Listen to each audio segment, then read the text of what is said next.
Oke, pada pertemuan kali ini saya akan mempraktikkan tentang spanning tree protokol dengan mengikuti panduan yang ada pada modul. Panduan kali ini terdiri dari 11 langkah. Terdiri dari 11 langkah. Yang pertama adalah pertama kita akan menambahkan dua PC terlebih dahulu, yaitu PC 0 dan PC 1. Kita akan membuat topologi seperti yang ada pada langkah-langkah tutorialnya. Lalu setelah dua PC ditambahkan, lanjut ke menambahkan 4 switch tipe 2960. Oke, switch 0 berada di atas, switch 1 berada di bawah, switch 2 berada di kiri, dan switch 3 berada di kanan. Setelah itu kita akan menghubungkan PC 0 dengan switch 1. Kita akan menghubungkan PC 0 dengan switch 1 menggunakan kabel Copper Stripe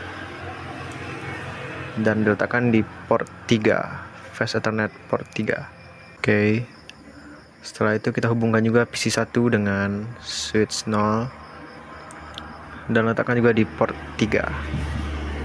Setelah itu kita hubungkan antar switch juga. Jadi sekarang kita hubungkan dulu switch 0 dengan switch 2 menggunakan kabel crossover pada port 24, lalu switch 2 ke switch 1 pada port 23. Oke, di switch satunya di port 22. Oke. Setelah itu kita hubungkan switch 1 pada port 24 ke switch 3 pada port 24 juga. Oke.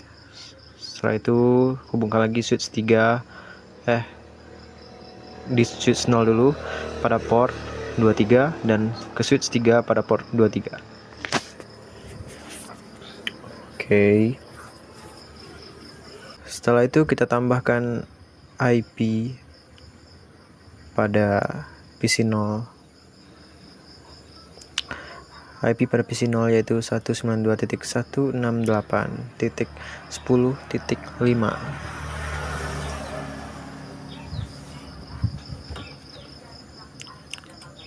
Setelah itu kita tambahkan juga IP pada PC 1 dengan IP 192.168.10.10. Oke. Dan di sini masih ada yang belum terhubung.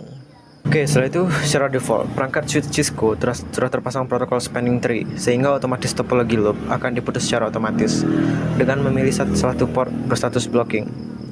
Untuk menentukan switch yang bertindak sebagai root bridge, kita dapat melakukan verifikasi pada tiap-tiap switch menggunakan perintah SH spanning. Berikut contoh verifikasi dilakukan pada switch 1.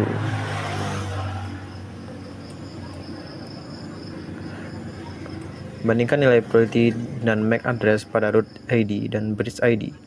Nilainya berbeda, maka dapat disimpulkan kalau switch 2 sebagai switch non-root bridge. Setelah itu kita bandingkan nilai priority dan MAC address pada root ID dan bridge. Jika nilainya sama seperti contoh, maka dapat disimpulkan switch 3 merupakan root bridge.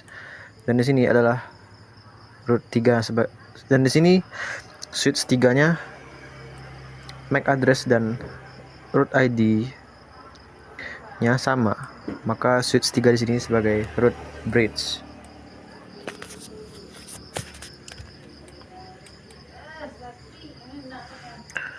Lalu switch 2 yang memiliki port berstatus blocking,